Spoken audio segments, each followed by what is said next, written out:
Olá, família Pax, mais uma vez ao vivo aqui com vocês, hoje conversando com o nosso querido Cleudio Bueno, ele que é arquiteto, discípulo da Fraternidade Branca Universal, palestrante, faz o xamanismo crístico na Pax, e hoje ele vai estar falando sobre o Baixo Egito.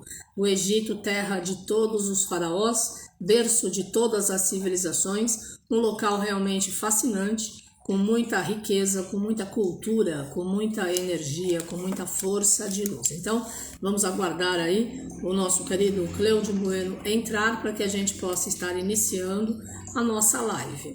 E eu quero convidá-los, amanhã eu vou conversar com a querida Isa Spano. E a Isa vai estar fazendo um terrário ao vivo aqui junto com o nosso bate-papo. Para você participar, se você quiser fazer e aprender a fazer um vaso que energize o seu lar, então se você olhar no nosso IGTV, tem a lista de materiais para amanhã. Mas eu já vou falar aqui, ó, terra preta, areia, argila expandida, pedrisco, seixo rolado, canela em pó, suculentas, que são aqueles tipo cactos, e recipiente para fazer o terrário, que pode ser um aquário de vidro, tá bom? Então amanhã eu tô aqui conversando com a querida Isa Spano e ela vai fazer a confecção do terrário para todos aprenderem a energizar o seu lar docilar. Participem, se você não quiser fazer o seu terrário, pelo menos você ouve e aprende sobre paisagismo, né? Porque afinal estamos nesta energia, nesse momento de transformação e de mudanças planetárias acima de tudo. Então vamos aqui aguardar o Bueno. Vamos lá? Hello, Bueno, cadê você? Acho que ainda não entrou. Yes. Eu já mandei o convite. Yes, deu certo. E aí, tudo bom? Tudo, e você, como é que tá? Eu tô bem, só que eu não estou te vendo. Nem eu. Deve ser aí, Que porque beleza! eu estou. É ele! É ele! É ele. Você não tem que inverter a câmera, não? Aperta lá embaixo. Não, não tem nada a ver com a câmera, eu acho. Ah, não? Então sai Acho e que não. entra de novo, É, né? Melhor. Pois é, família Pax. E nesse sábado é dia do bem-amado Mestre Saint Germain, esse grande excelso ser que dirige toda a vida na Terra nos próximos 2000 anos. Começou dia 1º de maio de 54. Então, nossa gratidão ao bem-amado Mestre Saint Germain. Bueno, agora você apareceu. Bem-vindo! apareceu e tem uma infinidade de ícones embaixo do meu aqui, pô. Mas eu não fiz nada, viu? Alguém deve ter mexido aí, porque eu não fiz nada, não mexi em nada, Tá para bom. variar, né? Mas vamos lá. Vamos lá. Vamos rezar para o Arcanjo Miguel. Bom,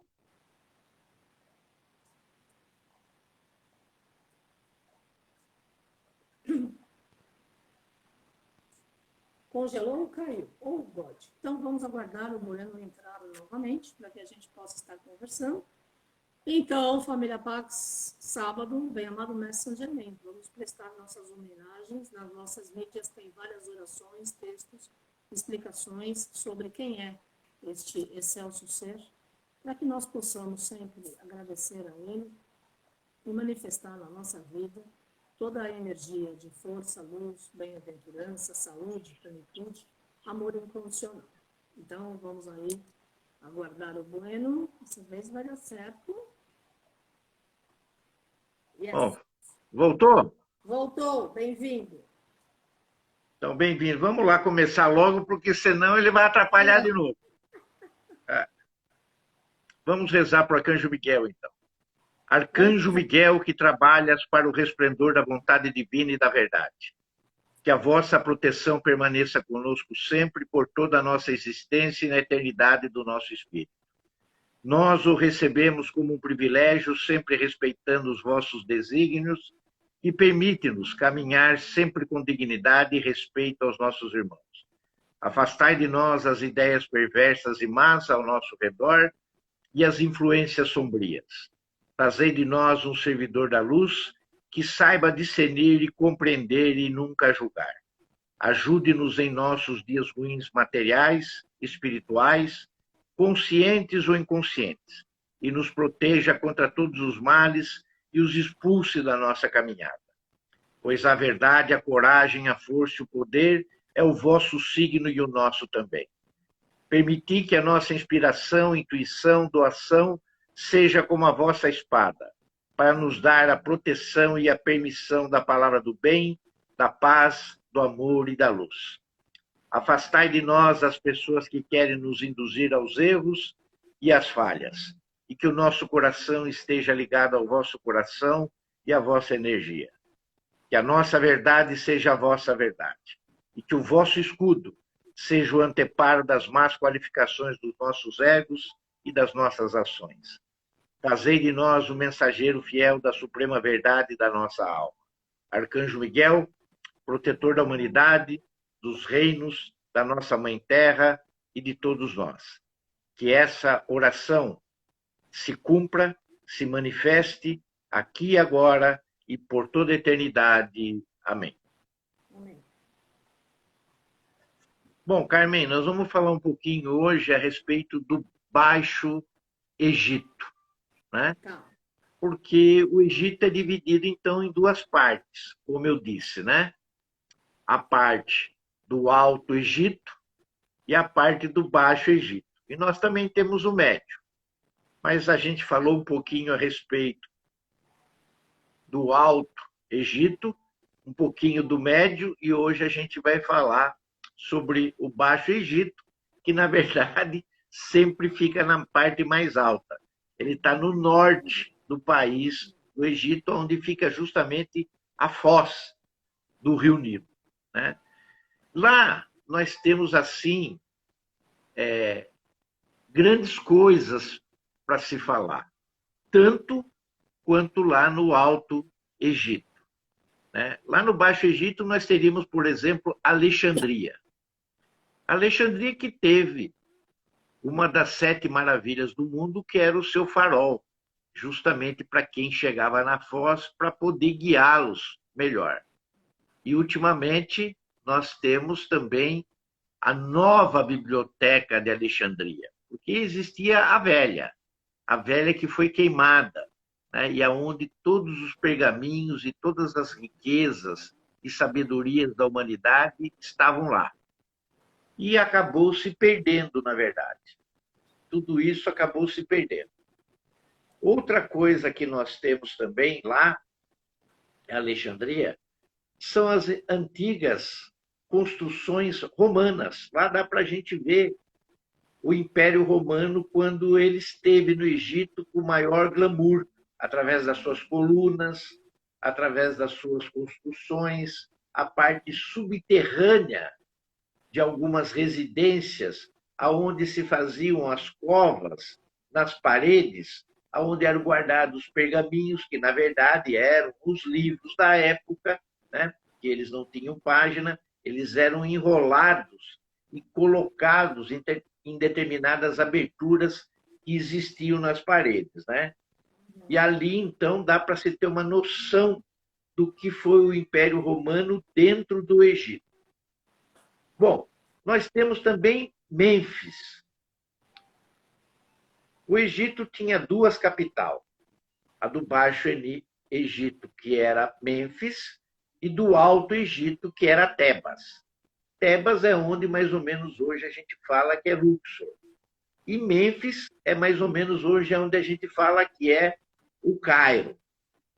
E naquela parte que está mais ao norte, né, do Egito, que é para onde o rio está se destinando até o Mediterrâneo, ali nós temos em Mênfis um museu muito legal para ser visitado, onde tem uma estátua de Ramsés em granito, maciçamente deitado, que a gente geralmente visita.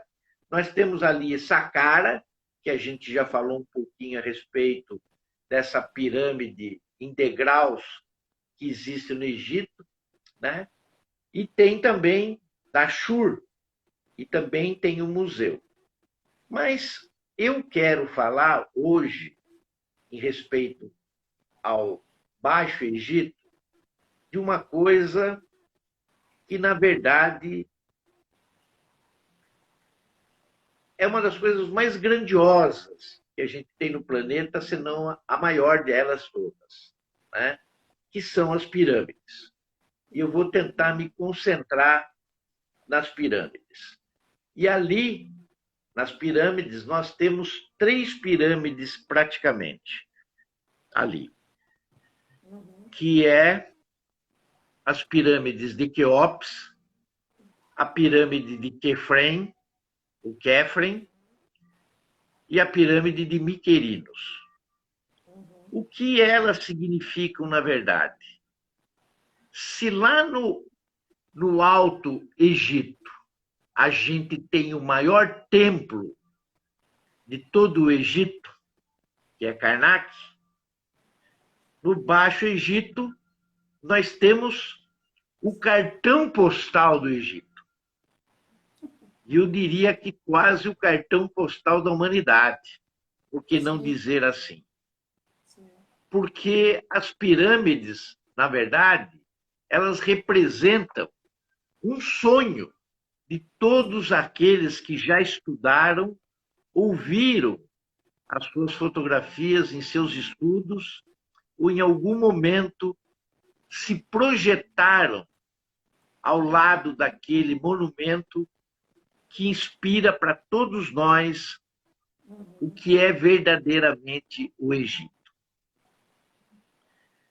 Ali na planície de Gizé, que existem essas 3 pirâmides, juntamente com a esfinge, que tem o rosto, a face de um ser humano, mas o corpo de um leão, é praticamente um lugar onde nós poderíamos dizer que foi marcado pela presença dos deuses. Quéops, ele tinha um nome, vamos dizer assim, egípcio, que era Khufu. Quefren tinha o nome egípcio, que era Kefre. E Miquerinos, que era Menkaure. Só que ali é uma coisa muito interessante, porque os 3 faziam parte da 4ª dinastia de Khufu. Só que um era pai, o outro era filho e o outro era neto. Vejo que a pirâmide maior, ou pelo menos geometricamente falando, a maior é do pai, a segunda é do filho e a terceira é do neto. Quem construiu as pirâmides? Foram os 3. Os 3 que construíram as pirâmides, na verdade, né? A maior e a primeira que foi construída era do pai, a segunda a ser construída era do filho, e a terceira e última feita era do neto, e filho daquele que construiu a segunda pirâmide. Então, nós temos ali a única pirâmide ainda que mostra alguma coisa para a gente daquele remanescente antigo, é justamente a segunda, a do filho, a de Kefren, que é justamente a que ainda tem e é revestida no seu topo um pouco ainda do calcário.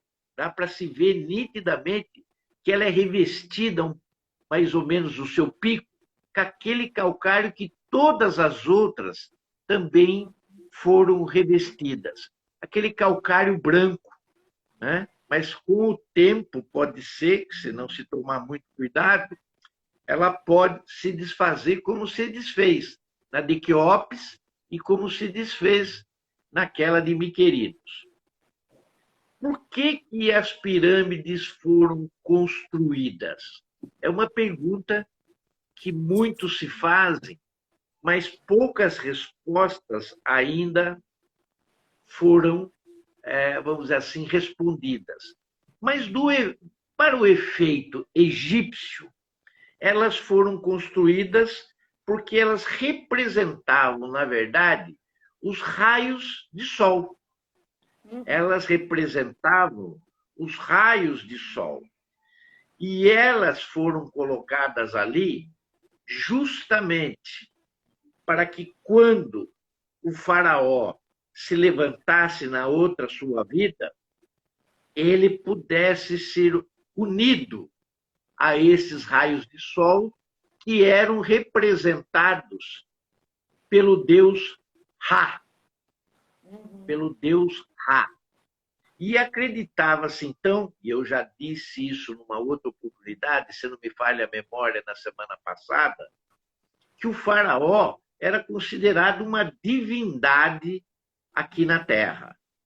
Então, ele era colocado praticamente em pé de igualdade quando ele fazia a sua jornada para outro mundo. E essa jornada era feita através do Sol, que era o deus Ra. E através dessa luz que é emanada pelo Sol, as pirâmides foram construídas. E ali deveria estar, vamos dizer assim, né, o corpo de Quéops, de Quefrem e de Miquerinos. Todos eles eram voltados para o poente, justamente para que, quando eles acordassem, eles levantassem com a sua fronte voltada para o leste, aonde então o sol se levanta e eles se encontrariam com o sol. Então, basicamente, as pirâmides elas foram construídas com essa magnitude e com esse espectro, primeiramente, lá naquela época. Porque hoje já se fala de muitas outras coisas, por que elas foram construídas.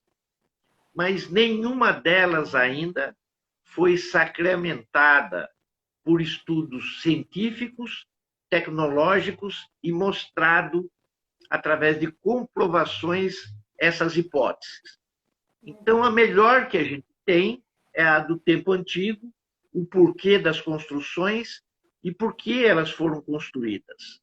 Essa tem um significado, vamos dizer assim, espiritual, sacerdotal, dentro daquele que era o maior governante dentro do Egito. Bom, como que foram feitas essas descobertas das pirâmides? Na verdade, elas foram feitas de acordo com aquilo que foi sendo encontrada nelas. Porque muitas coisas foram descobertas dentro da pirâmide. E uma delas, por exemplo, que foi encontrado uma estátua de Menkaure, que é um Miquerinos, da quarta dinastia, que estava numa das pirâmides, e ele usava a coroa branca do Alto Egito, que representava o Alto Egito. A outra estatueta que foi descoberta lá dentro foi a de Quefren, que era de alabastro. Vai ter oportunidade de se ver isso bastante lá no Egito, o que é o alabastro. Muita gente vai comprar estatuetas, cálice de alabastro, como diversas vezes a gente comprou e trouxe, né? E foi encontrada uma de Quefrem.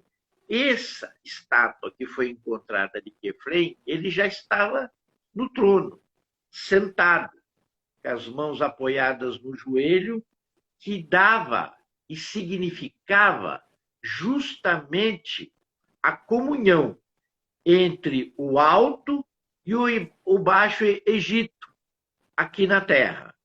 Então, ele tinha esses dois pontos, já que o seu filho, que era neto de Quéops, não mostrava, já na primeira coroa e na primeira estátua.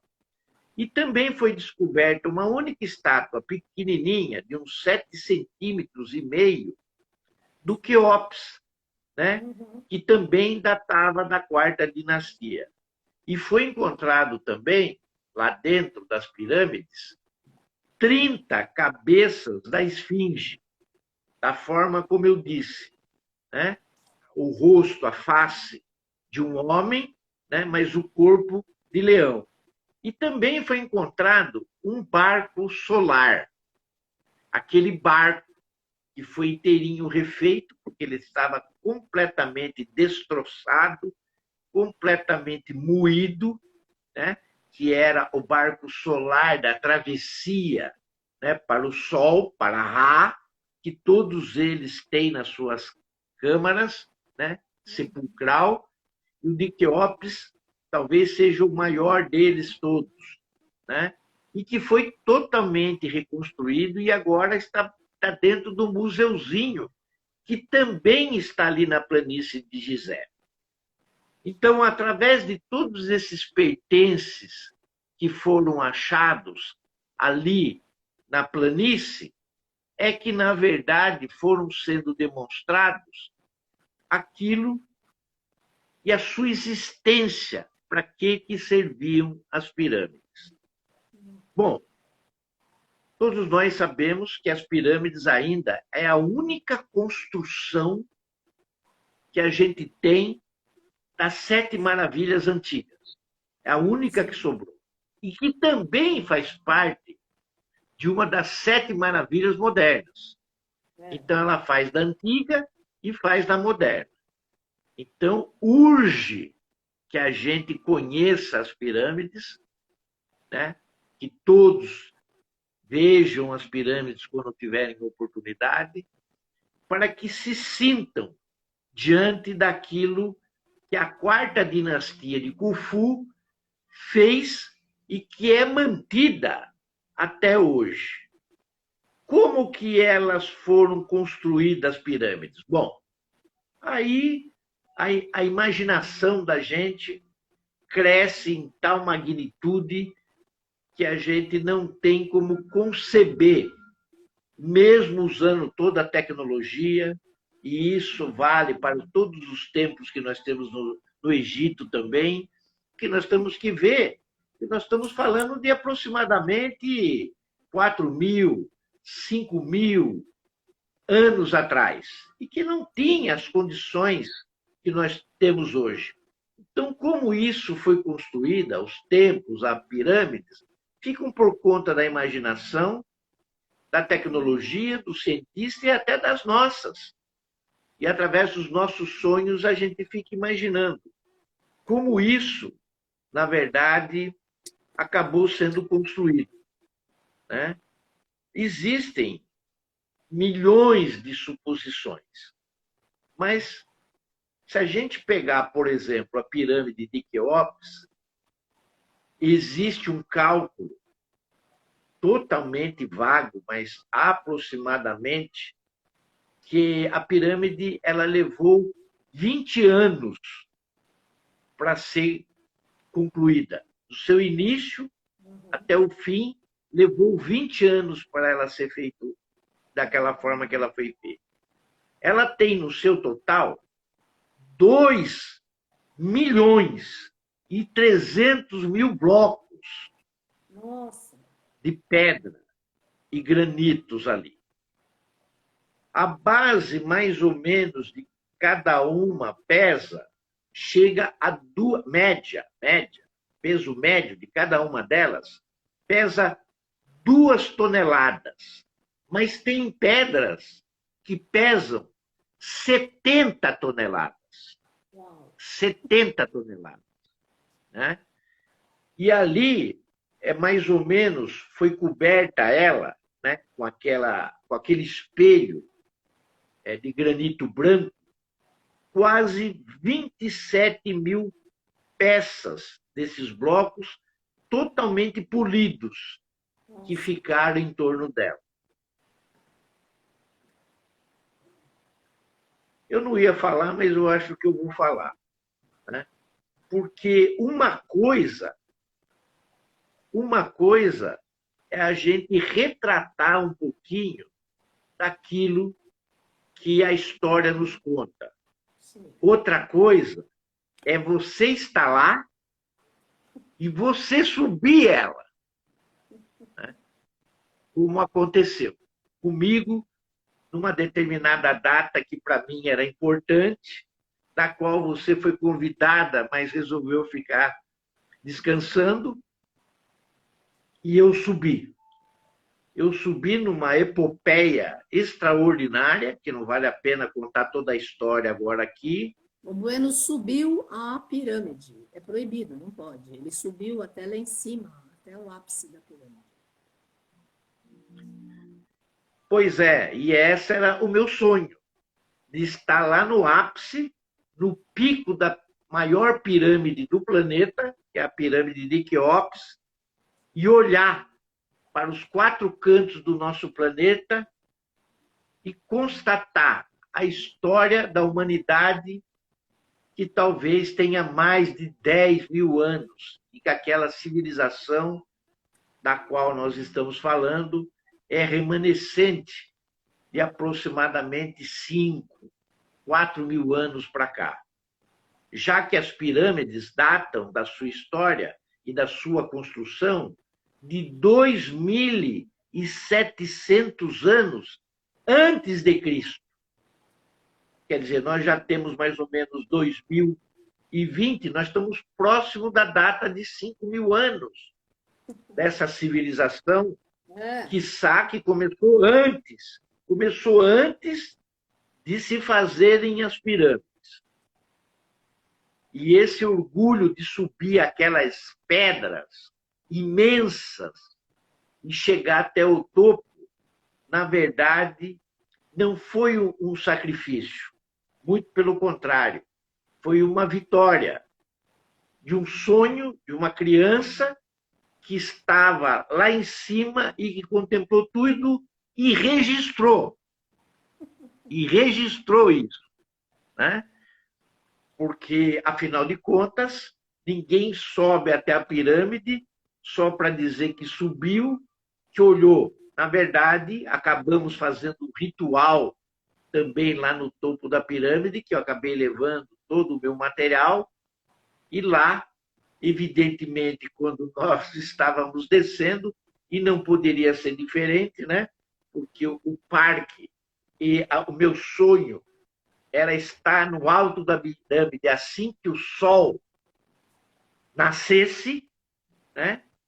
E nós íamos depois para Alexandria, então eu tinha que voltar para o hotel até às 9 horas da manhã. Mas quando o parque abriu, a polícia viu que eu estava lá em cima, né? E naturalmente fez um cerco na pirâmide, porque não sabia para que lado eu ia descer. No momento que eu comecei a descer, todos se concentraram naquele lado que eu estava descendo, e, evidentemente, Calabuche. Né? Calabuche está preso, né? Está preso. Educadamente, os guardas me pegaram, me pediram o ingresso. Eu tinha chegado de madrugada, eu fui de madrugada, estava tudo fechado, não tinha como pagar o ingresso. Me levaram até a bilheteria, fizeram eu pagar o ingresso, eu apresentei o meu passaporte, eles viram que era brasileiro, brasileiro, Ronaldinho, Pelé, aquela coisa toda que acontece no mundo inteiro, né? Naturalmente, estavam me encaminhando para alguma delegacia ali perto do hotel, o nosso hotel fica ali quase praticamente encostado. Naquela oportunidade, ficou ali praticamente encostado na planície de Gizé. Eu chamei o policial de lado, né? Expliquei a situação, que eu estava indo para Alexandria, que o ônibus já estava me aguardando, que você já estava me esperando junto com todos os outros que estavam naquele momento em peregrinação. E ele, então, cortesmente, aceitou um donativo para a guarda, né? A guarda policial do Cairo, e me liberou. Foi quando me encontrei com você e você perguntou se eu havia subido. Você contou para a maioria das pessoas que estavam no ônibus, mas, claro, o descrédito sempre é muito grande quando você conta uma coisa dessa natureza. Mas quando a gente chegou em Alexandria, naquela época as fotografias eram todas em papéis, né? Não tinha nada digital. Naquela época não tinha nada digital, né? Acho que não tinha celular, não tinha nada, né? Eu fui, enquanto o pessoal entrou no restaurante para almoçar da viagem que foi feita antes de fazer as visitas no museu, nas ruínas romanas. Antes de fazer as visitas, eu fui ali do lado. Tinha um lugar que fazia revelação em 1 hora. Eu fui lá, fiz a revelação, eles dão aqueles albinhos, né, onde você já coloca as fotos, e eu fiquei quieto, guardei na minha bolsa, fomos para a visitação e na volta, já para o Cairo, eu fui passando o albinho dentro do ônibus, para que todos vissem, né, que a gente tinha realmente estado no topo da pirâmide e tinha fotografado praticamente um rolo de 36 poses, né? Acho que eu fiz até mais. Eu fiz quase 72 fotos, né, coloridas. E aí a gente acabou mostrando e as pessoas se conscientizaram que, na verdade, uma pessoa do grupo tinha subido até as pirâmides. Ou seja, a maior pirâmide do mundo. Aqui, quando eu falo maior pirâmide do mundo, a gente tem que fazer algumas considerações. Porque, na verdade, a pirâmide maior de Quéops, originalmente, ela tinha 147 metros. Mas ela foi sendo devastada, inclusive no seu bico. Ela foi devastada. Então, se a gente puxar em linha reta, geometricamente as suas pontas, ela daria 147. Mas hoje ela tem 138 metros e 80 centímetros. Quase 139 metros. Porque ela perdeu o pico. E a impressão que a gente tem quando está na planície, principalmente quando a gente está do lado da esfinge, eu acho que a maioria das pessoas vão gostar de fazer essa foto e olha as 3 pirâmides, a impressão que a gente tem é que a de Quefren é maior do que todas. A pirâmide que está no centro é a maior de todas. Que é a primeira de Quéops, a segunda é de Quefren e a terceira de Miquerinos. Mas não importa da onde você está vendo, você sempre vai ver a segunda maior do que as outras 3. Mas isso se dá em função da localização da onde ela foi feita, ali da topografia. Por isso dá essa impressão. Quefren deve ter analisado a topografia antes de fazer a pirâmide, e ele fez justamente em função do cinturão de Órios, mas escolheu perfeitamente o melhor local para fazer topograficamente a sua pirâmide. E a impressão que se tem é que ela é a maior das 3. Mas a magnitude e a expressão maior das 3 é a de Quéops, e não a de Quefren, que ainda tem um pouco do seu topo com esse calcário. E mostra exatamente da onde você estiver ali na planície, que ela é a mais alta e a maior de todas. Mas essa é uma impressão o qual todos os seus ângulos, da onde a gente esteja, nos permite ver ela maior do que ela é. É uma coisa assim de uma sabedoria impressionante. E é também visto como a questão da trindade. Olha como as coisas às vezes são feitas, né? O Pai, o Filho e o Neto, que deveria ser o Espírito Santo.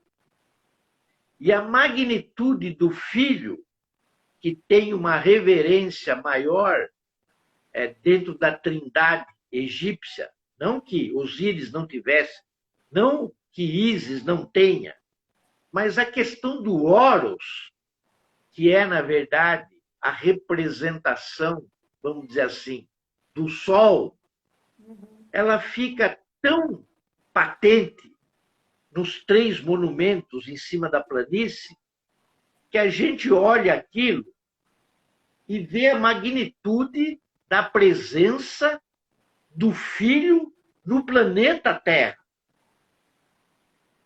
Porque essa expressão do Filho no planeta Terra, para nós, ela se mostra muito mais grandiosa e magnânime um pouco mais à frente na história, quando a gente tem a presença do Mestre Jesus entre nós, mostrando a presença do Filho aqui na Terra.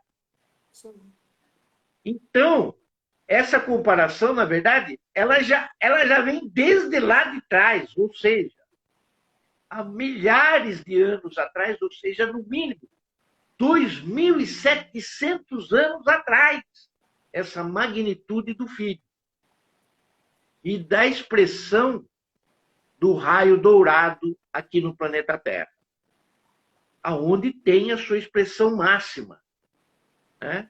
Através do Senhor do mundo, né? Que é o mestre Gautama Buda, que ocupa hoje o lugar de Senhor do nosso planeta. E já foi um dia de Sanat Kumara. Então, a gente tem que ver que as pirâmides, no tempo antigo, elas também foram construídas ao lado do Nilo. Nilo, que é o maior rio do nosso planeta em extensão, como já foi dito, com quase 6.800 metros. Lembrando que a costa do Brasil inteirinha tem 8.500. Veja que o rio, se a gente tivesse que colocar na costa brasileira, ela quase que fecha, praticamente, o traçado brasileiro, de tão extenso que ele é. E as pirâmides, elas foram colocadas ali justamente com essas dimensões, buscando essas dimensões. A gente tem que ver que as pirâmides como um todo, elas representam uma parte de cada um de nós. E o que tinha no topo das pirâmides?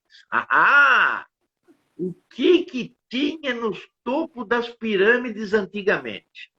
Muito bem. No topo das pirâmides antigamente, a gente tinha uma coisa que se chamava electrum.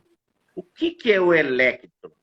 O electrum, na verdade, era uma mistura de ouro com prata e que fazia justamente, vamos dizer assim, aquele chapeuzinho que fechava a pirâmide em cima.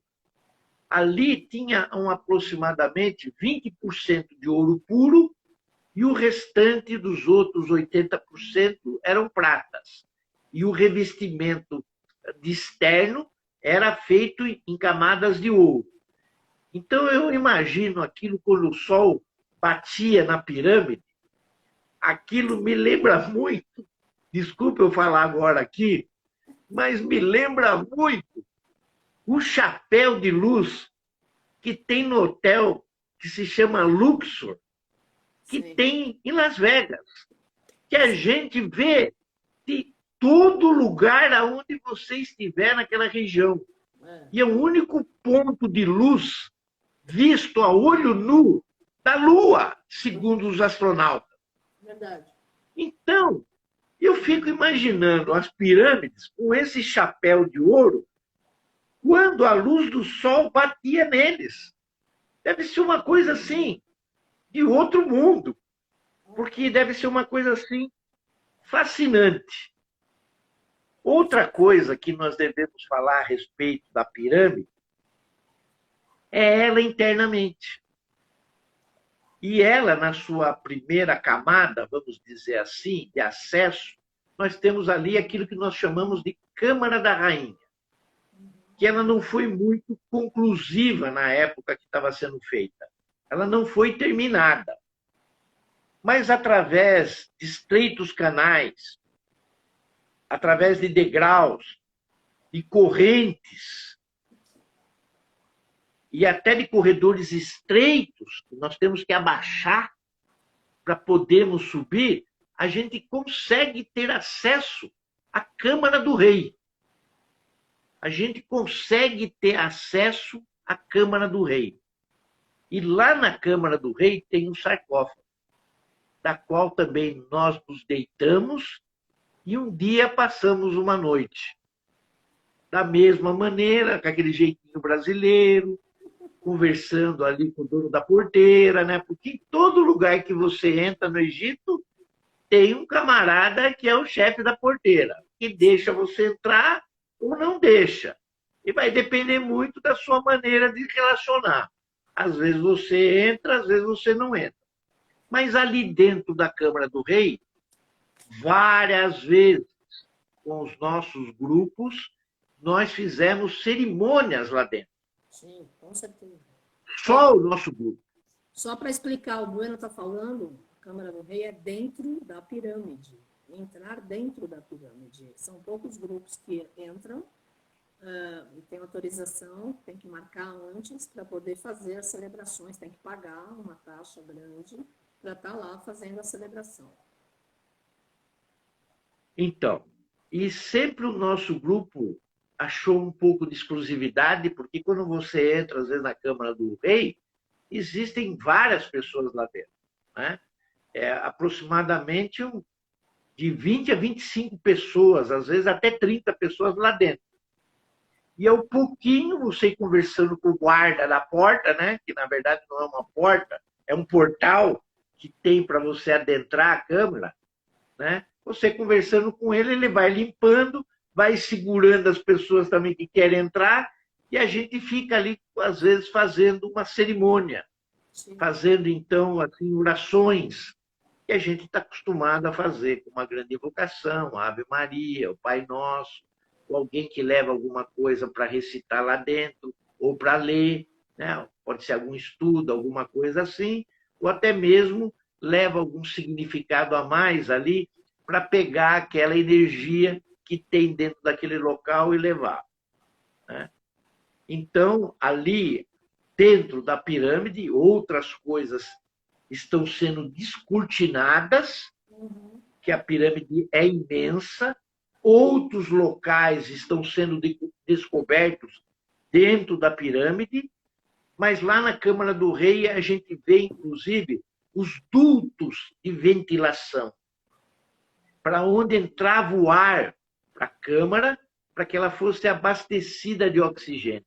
É uma coisa extremamente inteligente, complexa, e que tem esses canais voltados com as suas aberturas para as estrelas do cinturão de Órion e para Sírios, para essas duas magnitudes que estão no céu, né?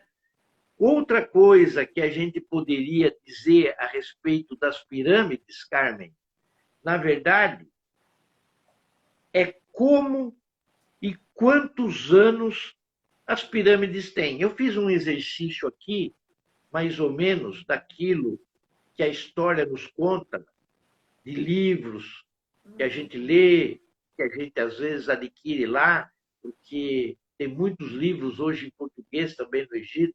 É bom que a gente fale isso para as pessoas que estão indo na peregrinação, para que adquiram, e se não tiverem em português, mesmo que seja em inglês, ou se estiverem em espanhol, ou uma língua mais fácil que se entenda, que se traga, porque essas informações são preciosas para que a gente entenda essa magnitude da civilização egípcia. Então, dentro desses cálculos, eu fiz mais ou menos a projeção de 2.700 anos que elas têm. E quais são os fatos mais legais que as pirâmides nos permitem? Eu diria que os fatos mais legais que as pirâmides nos permitem é de estarmos diante delas. Porque só vai ficar diante delas quem recebeu o chamado,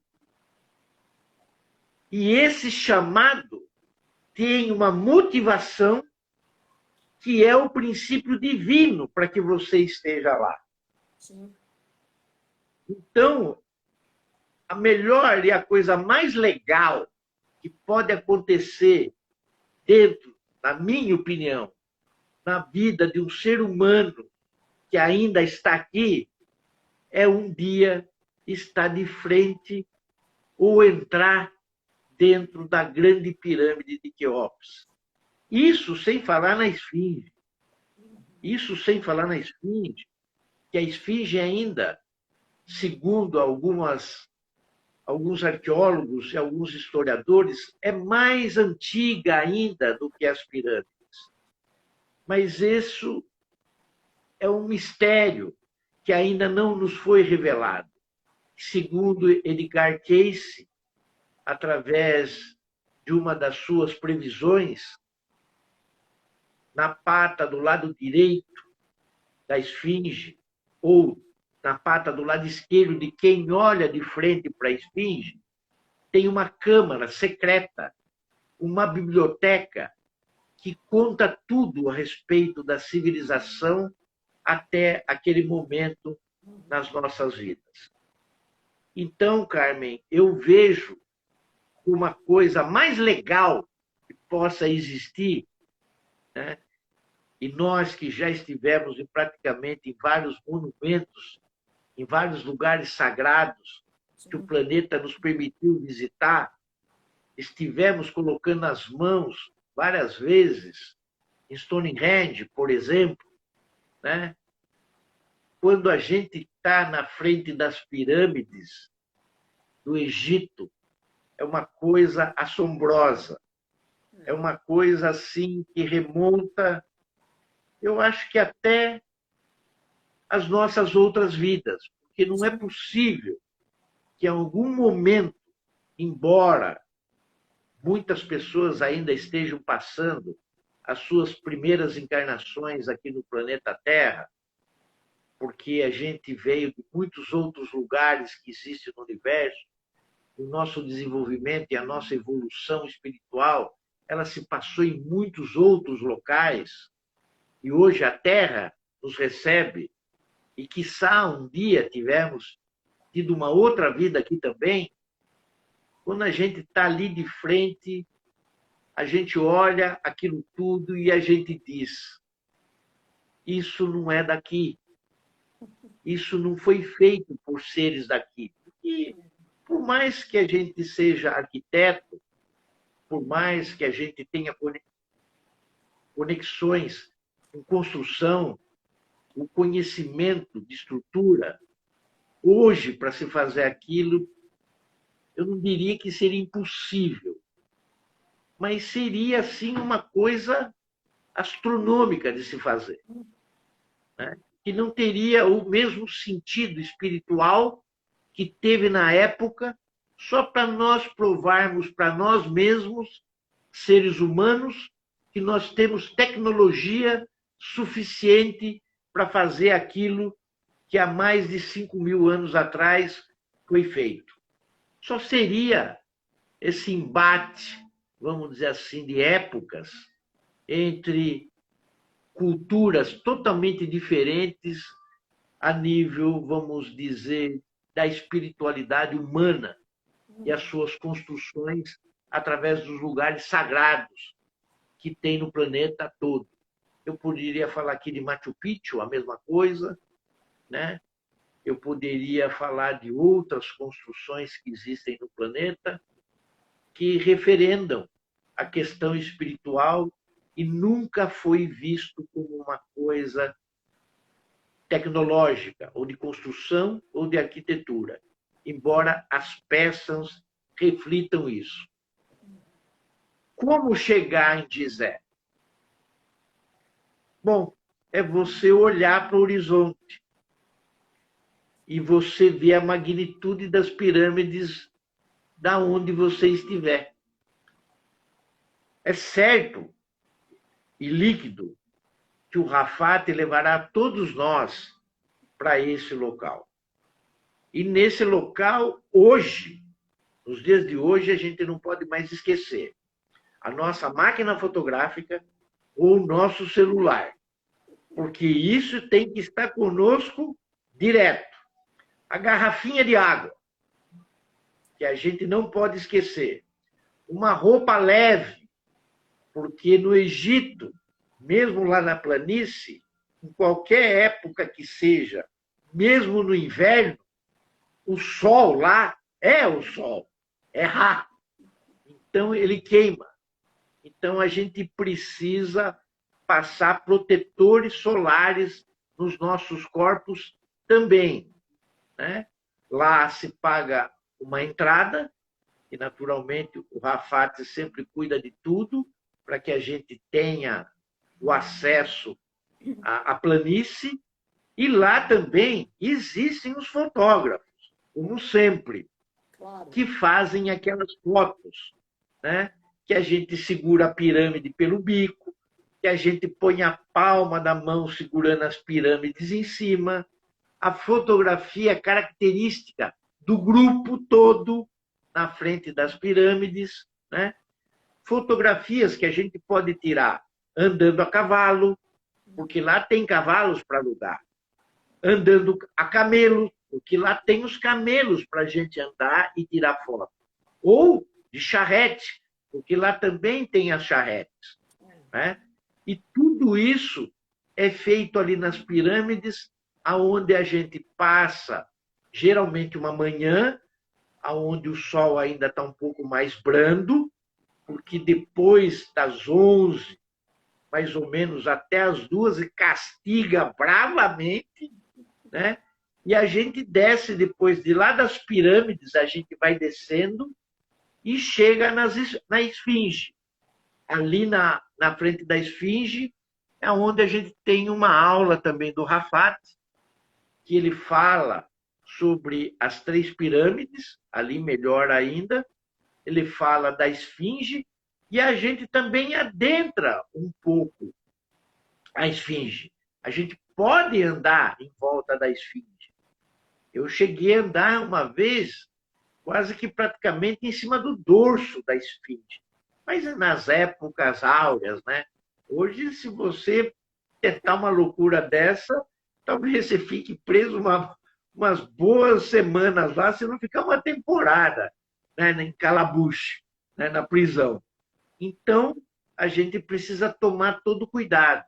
E eu não sei, né? Faz muito tempo que a gente não volta para lá, como as coisas estão em termos de segurança e de cordinha, de grade, né, de correntes, porque a gente já visitou aquilo abraçando, né, o escaravelho, abraçando colunas, passando a mão em tudo, né? Eu me lembro que uma das vezes que eu fui para o México, em Chichén Itzá, eu subi a pirâmide escalonada de Ku Klux Klan, lá, né, da Quetzalcoatl, da cobra emplumada, e lá em cima, lá na cúpula, dentro daquele quadradinho, tem um trono, né? Inclusive, depois foi colocada uma placa, né, que não podia nem sentar. Mas eu tenho fotografia sentada no trono, né, que era do sacerdote máximo e do governante máximo de Chichén. Então, hoje, a pirâmide inteira está cercada. Você nem subiu os degraus, você sobe mais, né? E eu subia num fôlego só, com um lateral só do pé e fazendo um Z até subir, fazendo todo o contorno da serpente. E hoje já não é permitido. Como não é permitido alguns lugares em Machu Picchu, como não é permitido mais em Stonehenge, e hoje as coisas são mais preservadas do público, porque as pessoas não sabem lidar com a preservação histórica e arqueológica. As pessoas levam spray para fazer as coisas, as pessoas levam um martelinho para levar um pouquinho da pedra do lugar. Quer dizer, então, lá no Egito, né, como faz muitos anos que a gente não volta, eu não sei bem como estão as coisas, mas aqueles que tiverem condições de tocar com a sua mão nos monumentos ou nas coisas que lhe agradem ou que dizem alguma coisa aos seus corações, o façam, porque vocês estão trazendo uma energia com vocês que é, na verdade, a própria história de cada um de nós. Carmen, Eu não sei mais o que falar, eu 5 acho que eu minutos. falei tudo. Não, tá Então, ótimo. eu gostaria de ter me estendido mais para falar de outras coisas do Baixo Egito, como o caso do museu, como o caso da própria Esfinge, de Mênfis, de Saqqara, mas Heliópolis, né? Mas aonde está onde era a cidade de On, aonde o Moisés recebeu toda a sua instrução e conhecimento e depois passou para o povo hebreu. Mas infelizmente o nosso tempo urge, é pouco, e para falar de alguma coisa do Baixo Egito não tem nada mais grandioso, né?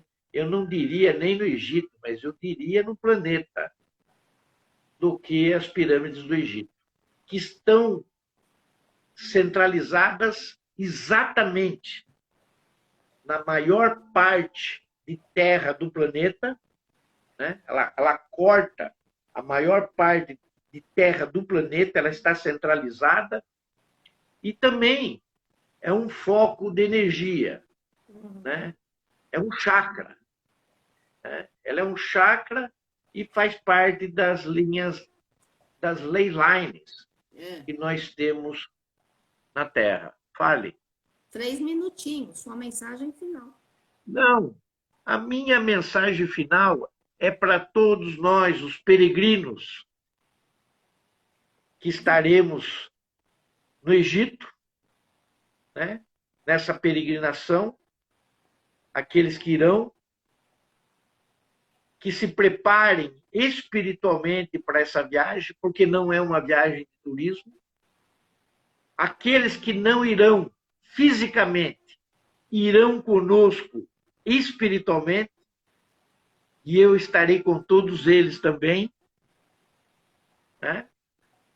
Porque a minha missão continua aqui do lado de cá, mas a sua missão os levará até lá. Espero que todos tenham uma boa viagem, tragam de lá aquilo que foram buscar, né? Que fique registrado em suas memórias, nas suas retinas, tudo aquilo que virem, porque isso fica para sempre, e é isso que conta na nossa vida, aquilo que nós vemos, olhamos e trazemos. E que todos tenham um final de quinta-feira maravilhoso, adentrem a final de semana na sua sexta-feira com muita paz, um sábado glorioso, de muita luz, um domingo maravilhoso de viagem até o vosso local sagrado, aonde tenham dias iluminados, com saúde, com muita proteção, com muito trabalho espiritual, e que voltem em segurança e voltem com toda a emoção para que nos contem como foi essa viagem ao Egito. Obrigada. Gratidão, Carmen, pelo convite. Espero que tenha feito e surtido o efeito que você esperava. E agradecemos pela oportunidade de servirmos à luz. Obrigada, Bueno. Beijo no coração. Gratidão. Namastê, família Pax.